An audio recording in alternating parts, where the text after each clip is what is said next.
Aszfalton van egy úgynevezett Omega, írjuk.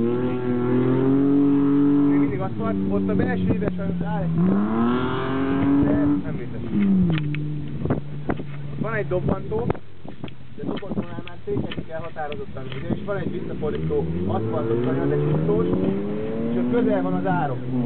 Azért mondom, hogy ott nem érdemes a határokat súrolni. És már újból, azt a nagy fa után kezdődik újból a murva. És most fog ráérkezni az aszfaltra. És ez volt egy kör.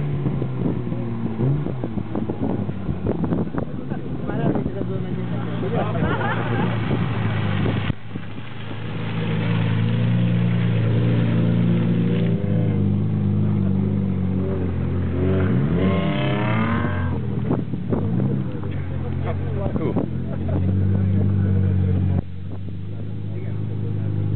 Minden sofőr mellett ül egy éjsofőr.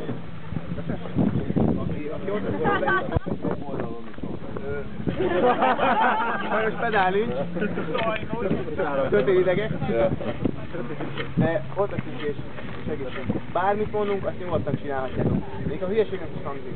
Ugye ezt tudom mondani, mert vannak olyan kanyarok, ahol azt mondom, hogy gáz, a népes ember nem nyom gáz.